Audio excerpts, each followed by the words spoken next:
नमस्कार दोस्तों, stock market studies में फिर से एक बार आपको स्वागत है। तो आज यहाँ पे मैं बात करूँगा इंडिया के नंबर वन केमिकल इंडस्ट्रीज के बारे में। देखिए, केमिकल इंडस्ट्रीज बहुत अलग-अलग तरीके से होते हैं, मतलब अलग-अलग सेक्टर वाइज होते हैं। तो आज मैं जिस केमिकल के बारे में बात करूँगा, वो इंडिया के नंबर वन मतलब कंपनी होने के जो पीछे एक लॉजिक है, जो कारण है, देखा जाए तो वो एग्रीकल्चर डिपार्टमेंट से जुड़े हुए कंपनी से। तो एग्रीकल्चर के डिपार्टमेंट से जुड़े हुए जो नंबर वन कंपनी है, वो है यूपीएल।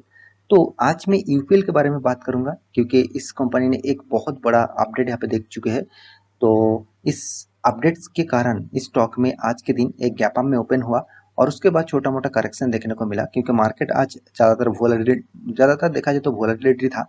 तो इसके बेसिस से इस स्टॉक में ही उस तरीके से ही परफॉर्मेंस देखने को मिला। तो क्या अभी इस कंपनी के मतलब फ्यूचर क्या होने वाला है और इस जो न्यूज़ है, इस न्यूज़ बेसिस से क्या स्टॉक के ऊपर निवेश करना चाहिए? तो इस तरीके से बहुत मतलब क्वेश्चन यहाँ पे आ चुके हैं, तो उसी के ऊपर बात करूँगा।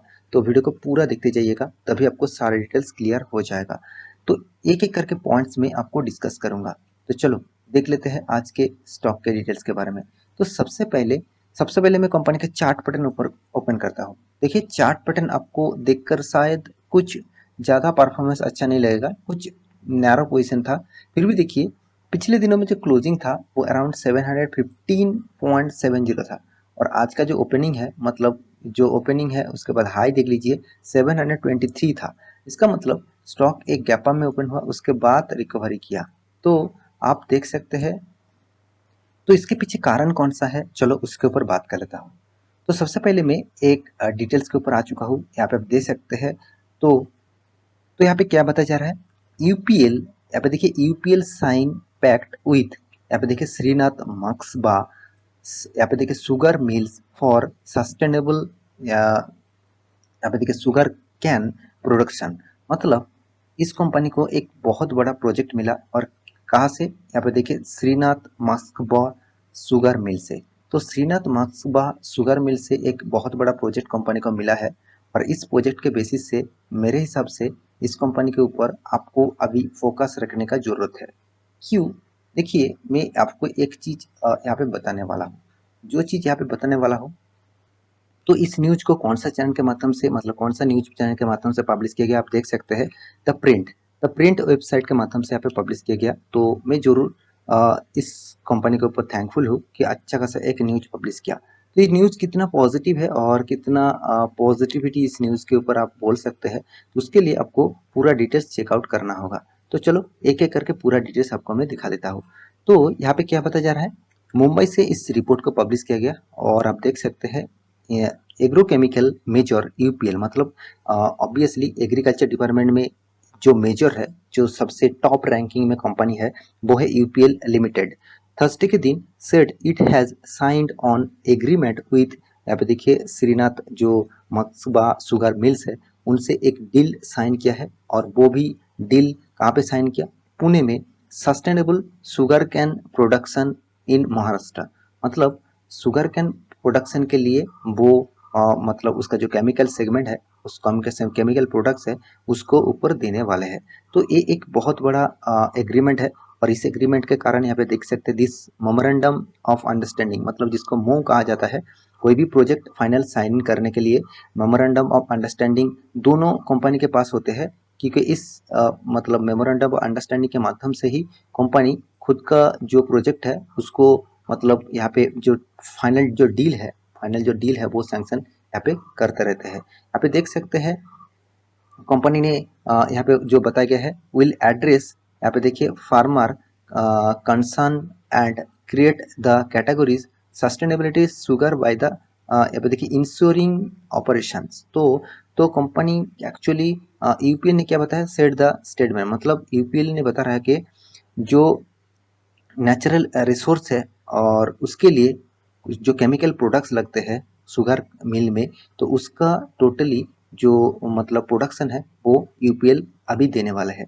तो मेरे हिसाब से ये जो पॉइंट्स है, जो पॉइंट्स आपके सामने रखा गया है और जो यहाँ पे मेमोरेंडम ऑफ अंडरस्टैंडिंग हो चुके हैं, तो ये एक बिग पॉइंट्स है कोई भी कंपनी के लिए।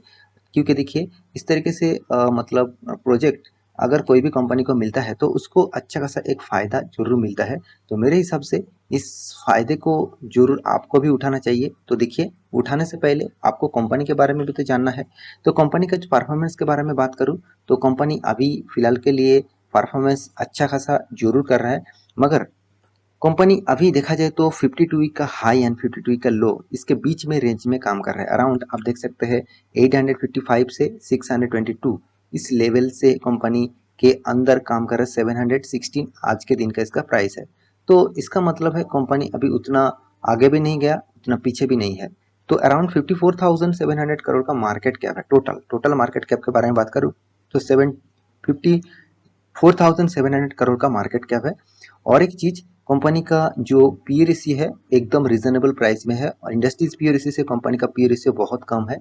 और तीसरी बात, कंपनी का मतलब रिटर्न ऑफ कैपिटल एम्प्लॉयड और रिटर्न ऑफ इक्विटी, इस दोनों चीज को आप देखेंगे तो दोनों चीज एक एवरेज लेवल में है। मैं आपको एक चीज बहुत बार सिखा के आया हूँ कि कोई भी कंपनी के रिटर्न ऑफ इक्विटी और रिटर्न ऑफ कैपिटल एम्प्लॉयड हमेशा देखना चाहिए उसके कर्जे के ऊपर।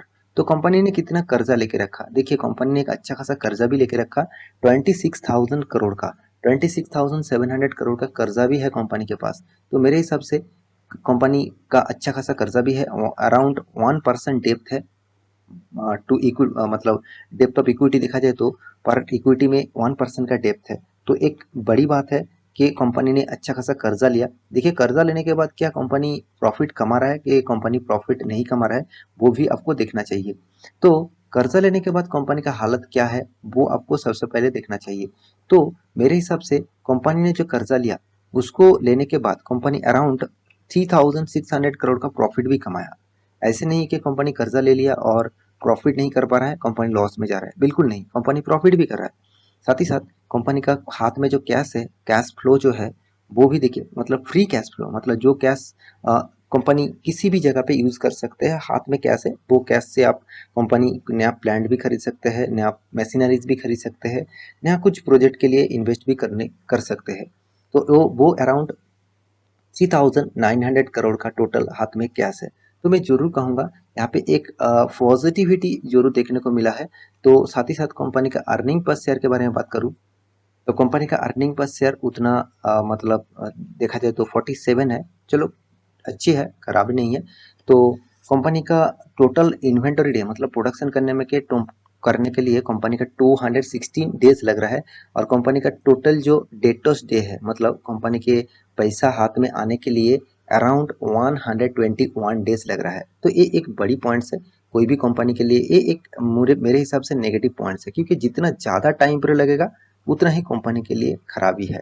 तो कंपनी के बाकी डिटेल्स दिखा दूँ तो कंपनी के जितने सारे कंपटीटर है उसके हिसाब से कंपनी के बारे में बात करूँ, तो मैं पहले ही बता चुका हूँ कंपनी केमिकल इंडस्ट्रीज में नंबर 1 पोजीशन में बैठे हुए हैं। तो कंपनी के जो परफॉर्मेंस है आप एक बार देखेंगे तो कंपनी का जो सेल्स का रिपोर्ट है, वो कंटिन्यूअसली कंपनी का सेल्स ग्रोथ होता जा रहा है, मतलब हर क्वार्टर में कंपनी का सेल्स बढ़ते जा रहा है। ये एक कंपनी के लिए बहुत बड़ा अचीवमेंट है। मगर कंपनी इस अचीवमेंट को फ्यूचर में कितना मतलब आगे तक लेके जा सकते हैं, वो सबसे देखने के लायक है। तो कंपनी के एक्सपेंस भी कंपनी ने कंट्रोल करके रखा। साथ ही साथ कंपनी का जो कर्जा है वो तो उसको ज़्यादा ही पे करना पड़ रहा है, क्योंकि और अराउंड 1% तक कर्जा कंपनी के हाथ में है। और साथ ही साथ कंपनी का टोटल जो नेट प्रॉफिट है आप देखेंगे तो कंपनी का नेट प्रॉफिट भी अच्छा खासा देखने को मिला। तो कंपनी साल भर की बात करें तो साल भर में भी कंपनी अच्छा खासा यहाँ पे प्रॉफिट को मेंटेन कर रहा है, अच्छा खासा यहाँ पे प्रॉफिट को ग्रोथ करा रहा है। ये एक बड़ा पॉइंट्स है। तो एक बिग पॉइंट्स में जरूर कहूँगा, तो कंपनी का जो प्रॉफिट अर्निंग रेशियोज है वो कंटिन्यूअसली मेंटेन हो रहा है, और अच्छा खासा प्रॉफिट को कंपनी ग्रोथ में लेके आ रहा है। तो कंपनी आपको रिटर्न भी देखिए उतना खास नहीं दिया, सिर्फ 10 साल में अच्छा खासा रिटर्न दिया। उसके बाद 5 साल, 3 साल और 1 साल में तो कंपनी अभी तक उतना खास परफॉर्मेंस नहीं दिया। तो कंपनी खास परफॉर्मेंस नहीं दिया, इसका मतलब ये नहीं कि कंपनी खराब है, बिल्कुल भी नहीं। कंपनी का परफॉर्मेंस आप देखेंगे तो सेल्स ग्रोथ, कंपनी का प्रॉफिट ग्रोथ आपको बहुत शानदार दिखेगा। और हाँ, रिटर्न ऑफ इक्विटी के बारे में बात करूँ, ये भी अच्छा खासा दिखेगा और एक एवरेज लेवल में आपको दिखेगा। तो फिलहाल के लिए देखा जाए तो कंपनी में क्या मतलब इन्वेस्ट करना चाहिए, इसके बेसिस से तो आपको इन्वेस्टर ही बता देंगे कि इस कंपनी के ऊपर क्या करना चाहिए। देखिए, एफ जो है वो 42% होल्डिंग था, अभी 35% होल्डिंग है। डी जो है पहले 10% था, अभी अराउंड 18% तक होल्डिंग है। पब्लिक जो था 19% था, अभी 18% है। और प्रोमोटर के पास 28% है, पहले 27% था। इसका मतलब हर इंडस्ट्रीज, हर कंपनी इसके ऊपर बने रहना चाहते हैं। तो ये एक सबसे बड़ी पॉइंट्स होते हैं। जब इंस्टीट्यूशन उस कंपनी के ऊपर भरोसा दिखाते हैं तो आपको भी उस कंपनी के ऊपर भरोसा दिखाना चाहिए। इसका मतलब ये नहीं हुआ कि आप किसी भी कंपनी के ऊपर इंस्टीट्यूशन को देखकर ही निवेश कर दे, ऐसे बिल्कुल मत करना। आप एक बार उसके ऊपर स्टडी करना, आपको पता चल जाएगा कि एक्चुअली कंपनी के ऊपर भरोसा करना चाहिए कि नहीं चाहिए। तो आशा करता हूँ सारी जानकारी आपको मिल चुका है। मेरे इस वीडियो आपको कैसा लगा जरूर कमेंट करना, और कंपनी के हर पैरामीटर को चेक करने के बाद निवेश करना। तो मिलते हैं नेक्स्ट टॉक लेकर, तब तक के लिए अच्छे से रहिए, अपने ख्याल रखिए, बाय बाय।